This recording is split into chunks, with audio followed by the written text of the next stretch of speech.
Kozad is suing 33-year-old medical office manager Yolanda Reyes for filing false police charges. Yolanda says she filed charges after Duke threw a telephone at her. She's countersuing for mental anguish and pain and suffering. Come to order? All rise.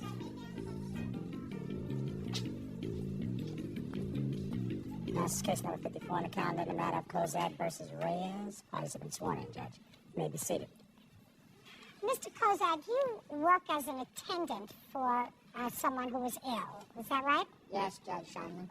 And is your claim that when you went to pick up some of this person's medical material at the doctor's office, you came in contact with the defendant, who was a receptionist. Is that right? That's correct, Your Honor. And there was some sort of a dispute as to whether you had the right to pick up these records. And they were, according to, I guess, to both of you, words exchanged. You left and was subsequently arrested. And there was no arrest, Your Honor. Subsequently charged with assaulting the defendant, and you incurred a great deal of expense. Lawyers' expenses, court expenses, those charges were ultimately dismissed according to you, and you are suing the defendant for malicious prosecution, correct? Yes, Your Honor. The defendant says that you did in fact assault her, and she is counterclaiming for a variety of things as a result of that assault. So that's what this case is about. How long had you been working as an attendant, Mr. Kozad? I've been living with the particular person involved for about, it'll be 9 years in November. Is this an employee relationship? No, Your Honor, we just been roommates. And, he has, trouble with reading and writing, and so he assigned me power of attorney in 1998, which I have proof of. Okay. What records did you want? The results of a blood test called a PSA. PSA is usually for prostate cancer. Yes, Judge. Did you call the office first? Yes, I did. She said that she could not provide me with the results over the phone, but asked me if I had power of attorney and stated that if I brought it to the office, I could obtain the results. So what did you do, sir? I discussed this with Leonard, who said that due to the fact that his next appointment wasn't for 3 months, he'd like to have the results in a more timely fashion. I went to the office, presented Miss Reyes with the power of attorney document, and asked for the PSA results. She asked me for a copy of the power of attorney form, which I provided her with, and she said she would like to place it in Mr. Park's file. I indicated that was my only copy, and that if she could just take a copy of the original and then give me the results. Then she said she wouldn't do that. She wouldn't make a copy of the power of attorney. Right, she handed me the form back, and then I stated to her if she didn't provide me with the results, I would call the police. And then she handed the phone receiver through the window to me and dialed the non-emergency number, which had an elaborate menu, and I asked her to press 0, and then she said, well, I have to go call the police somewhere else, and she took the phone away from me. How did she do that? She grabbed the coiled end of the cord that was attached to the base unit on her side of the wall and pulled on it. And I have in the police report that her colleague was there and stated that's what she did. Okay, now, what's the next thing that happened? You left. No, I went downstairs to where the pharmacy was, and there's 2 payphones there. And I called the police a second time on the 911 number, at which time they told me that in between the 2 calls, Miss Reyes had made a call. And did I throw a phone at her? And I told her no. Then I sat down to wait for the police, and her colleague, Miss, came down and sat right next to me and said that the whole... Don't tell me what Miss said. That's hearsay. She sat next to me and talked with me for a while and said that Don't tell me what she said. Then she went back upstairs, and then 2 officers came. At the time, there was no arrest, and she wrote down some notes on a small pad. Did you subsequently, sir, have to appear in court? Yes, Your Honor, I had to appear 6 times. Did you hire an attorney? Yes, I did initially, Your Honor. I have the receipts and the description of the things that the attorney did for me. Okay, and ultimately you then had to use a public defender. Yes, Your Honor. Did the case ever go to trial? No, Judge. The case never went to trial. There was no arrest. The case was dismissed at the request of the DA. Do you have a letter to that extent? Yes, I do. And okay. So, what I would like to see first is the letter of dismissal from the district attorney. then I would like to see your police reports, including the statement of Miss. Your Honor, the police report also states that there were no marks or injuries. Just a minute, I will read it. Don't tell me what it states. Reading was one of the first criteria that I had to pass for this job.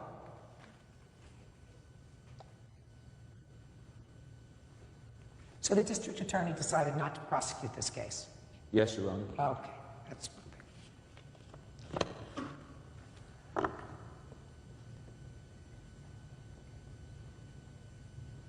Well, this report from the police doesn't really bear out, sir, what you told me. He told me that he pulled the phone back and then threw it in the window towards the cradle. Cozad told me, I guess I wasn't as gentle with the phone as I could have been.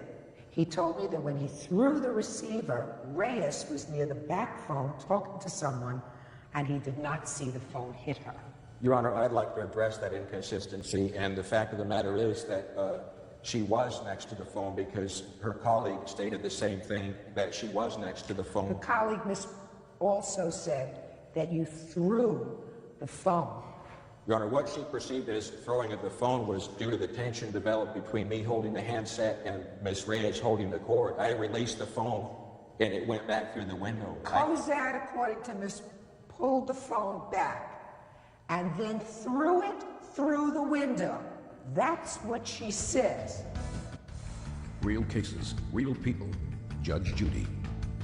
Duke Kozak says office manager Yolanda Reyes had him falsely arrested after he attempted to retrieve his friend's medical records.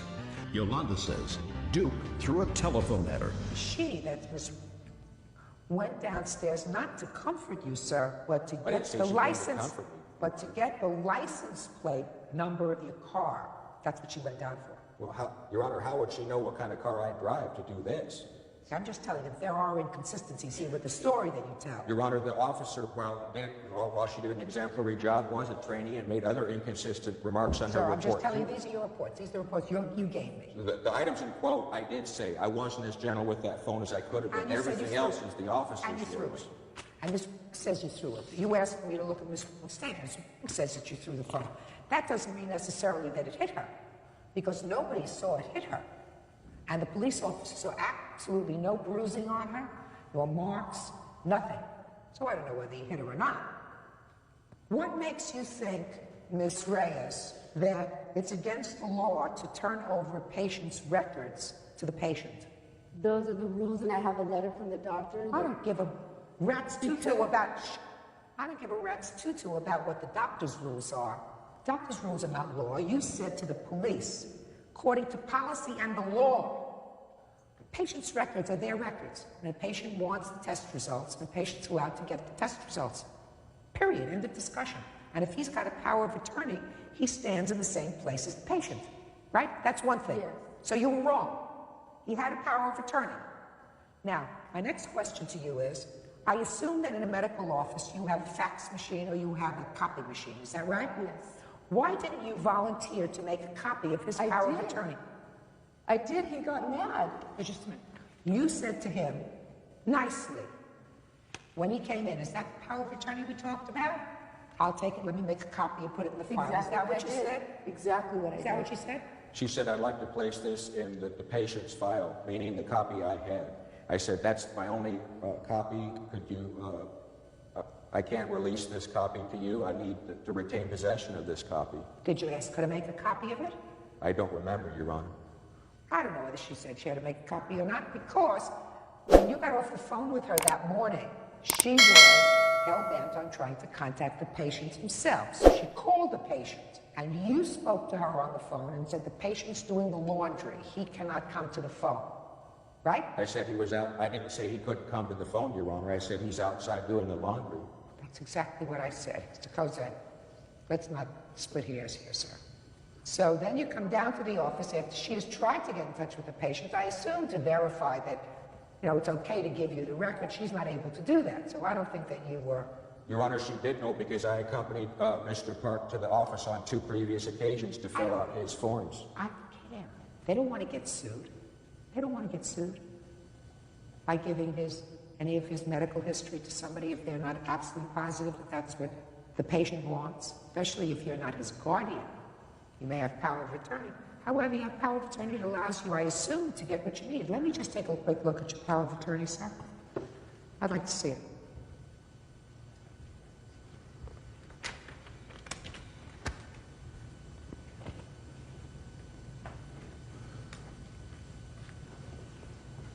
Claims and litigation, personal and family maintenance, benefits from Social Security, Medicaid, Medicare, and the military, retirement plan transactions, and tax matters. Nothing here says that you have the right to his medical records. You want to take a look at it again?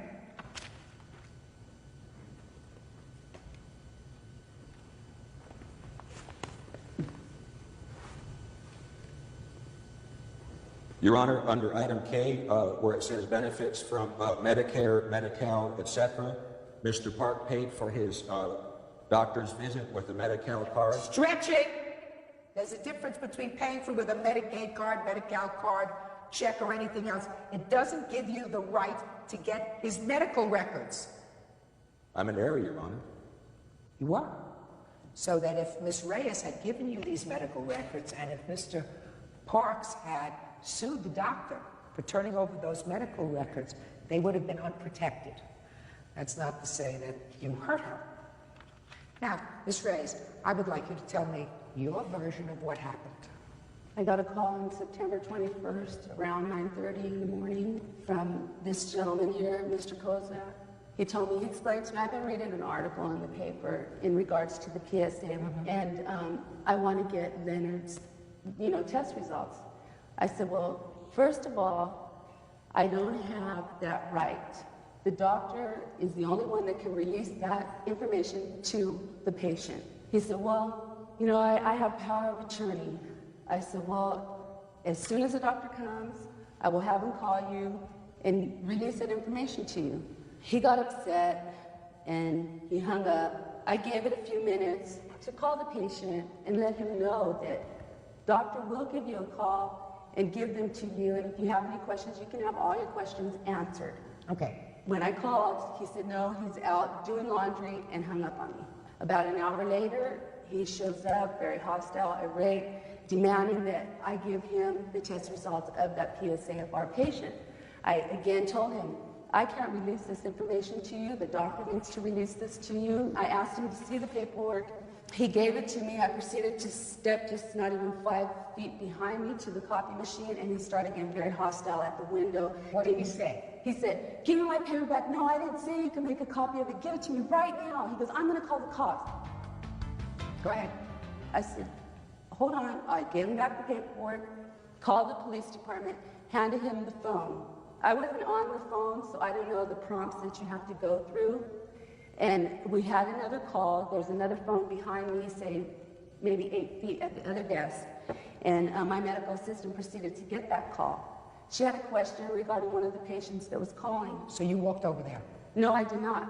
I did not walk. I stood right here, and here's my desk, here's the phone, here's the window. I grabbed the phone, gave him the cord. He stood right at the window, and as I did that, he started getting irrational. Oh, well, I take back those comments that I made about you. I thought you were more intelligent and professional than this. And, I said, wait a minute here. I said, you really need to leave because we had 2 patients coming in. I told him, You need to leave. You need to leave and call, the cops somewhere else. I hung up the phone. You pressed the button to hang up the phone. I thought I was doing him Okay, whatever. You weren't doing anything. He stepped a couple feet back, stretching the cord like an angry face, like just trying to break my phone, and then threw it at me, and it hit me here and here. You were not injured, other than Just the phone just slamming me really hard from it going, and him pulling it, because he caused it, You didn't receive any medical treatment? No, I didn't. I did not. Okay, but you decided to press charges against him? Yes. Tell me why. For the mental anguish, because, after that day, of course, I left. I left my work. Yes, I did. I didn't You come were back for upset? 2 days. You were upset? Okay. And I still proceed to Your lock Honor, the she told door. her husband who threatened me in the hallway of the medical office. I'm not, just a second. Am I talking to you? No, Judge. Clyde, you left that day. And what kind of harassment do you say you've suffered since then? Physically, The public defender came into our office like 5 times trying to tell me we could settle this out of court right now while we have patients, no consideration for the doctor's business at all. That can't be attributed to him. And His lawyer, that the public defender, sometimes they get a little bit overzealous. oh, I understand. They're doing their job, but a I little mean, bit overzealous. You know, so he comes to your office and he figures he'll make a pest out of himself and you'll say, forget it. and on the 28th, his brother called me and insisted that I release the chart to him. He said, I'm coming from the airport right now and I'm going to get that chart. I said, no, you cannot come to the You office. can't attribute that to him either.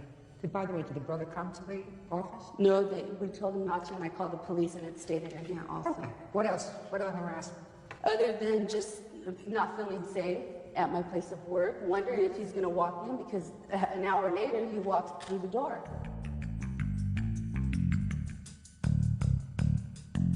That only happened once, is that right? But he's called, yes. I've never called. The once that he showed up in the office to get the medical records was this one day that this happened. Is that right?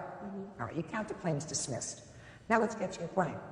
A, Mr. Kozak, you did not have a power of attorney to get medical records. At least on its face, there are certain specified things that you are enabled to do as a result of the power of attorney, and getting medical records is not one of them. So you were wrong to go there and to confront Ms. Reyes with regard to those medical records, because she would have been negligent had she given you those medical records. I find that by your own statement to the police immediately after this incident occurred, you threw the phone at the defendant. I never said that, Your Honor. Those were officer's words. You gave me the report. That was what other officer reported immediately after this incident. Incorrect, That's Your a Honor. That report wasn't written for 2 days subsequent to the event itself. This is 9 months later, sir. And 9 months later, your memory is not as fresh as what happened as it is 2 days later. Mr. Kozak, I'm making my ruling now. This is not the time to argue. Whether you threw the phone at Miss Reyes and hit her, or threw the phone at Miss Reyes, and even if it missed her, that is either an assault or an attempted assault. And I find that you did, in fact, throw that phone through the window, so that she had a right to pursue her remedy and be a complainant in a case. Now, the fact that the prosecutor's office determined, put your hand down, not to prosecute you because they had better things to do, does not mean that the incident did not happen. Certainly, I don't believe that this was a malicious prosecution. You acted badly that day. She tried to do the right thing. She did, in fact, call the patient, or tried to get in touch with the patient after she spoke to you.